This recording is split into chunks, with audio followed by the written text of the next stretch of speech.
Human gibakwi sa House Quad Committee ang pagpostpone sa hearing labot sa gingong extrajudicial killings atong sa war on drugs sa Duterte administration.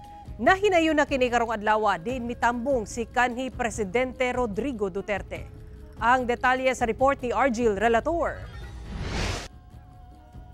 Sa unang interpolation, nagkainitay na dihang gipamugos ni Gabriela Party List Representative Arlene Brosas nga tubagon lang ni kanhi Pangulong Rodrigo Duterte og yes or no ang iyang pangutana. Kumbaga, tatak Duterte. Tama ba na tawagin po itong Davao model or Davao style, Mr. Chair?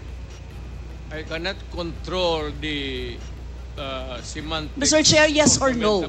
Davao style. Do not ask me to answer yes or no. You are not an investigator. Mr. Chair, tayo po ay nasa investigasyon kasalukuyan, Yes, Mr. but you Chair. are not an investigator. Why are you asking me to answer Mr. Chair, yes or no? tinatanong ko. Gibarugan sa kanhi Pangulo nga isip mayor og presidente, iyahang full legal responsibility ang trabaho sa kapulisan niadtong panahon sa iyang administrasyon. Correct. Very correct. I had to issue or make a policy statement about drugs. At all that happened, yung nangyari pursuant to my order to stop the drug problem in this country, akin yun. Akin na akin yun. Ako ang nagbigay ng order kasi ginawa nila illegal or legal, akin yun. Thank you, Mr. Chair. I take full responsibility.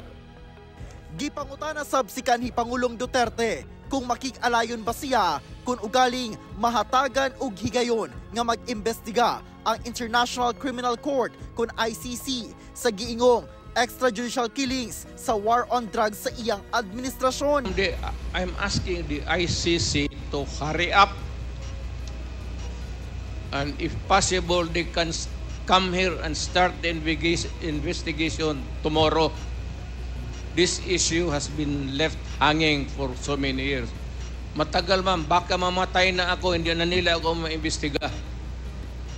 So I'm asking the ICC through you na pagpunta na sila dito bukas, umpisahan na nila ang investigation.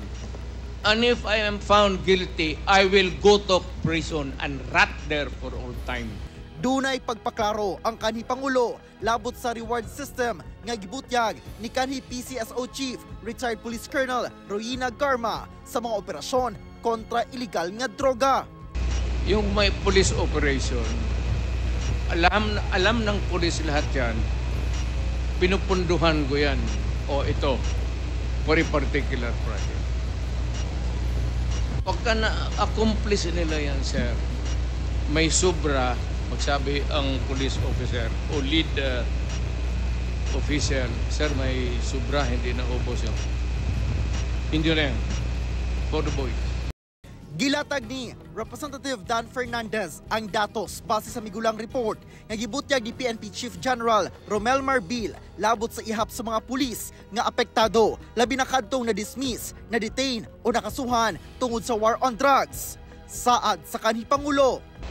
Then I will now make this promise. I will start a fund sa protection ng mga pulis. I'm putting up 1 million. Paghahanap ako, meron akong 1 million. Hindi ako kung meron million lang, magbumbula ako, sabihin ko wala. Mr. Chairman. I'll start. Yeah. But I'll raise a fund para tulungan yung mga pulis. Mr. President. And I will personally appear in court. Ako mismo ang mag-defense counsel nila. Dugang sa kanhi Pangulo, kung may mga na-dismiss man nga pulis, do na gayud matudpay kalapasan sa balaod nga gibuhat ang mga pulis. Ako si Argil Relator. 1 Mindanao.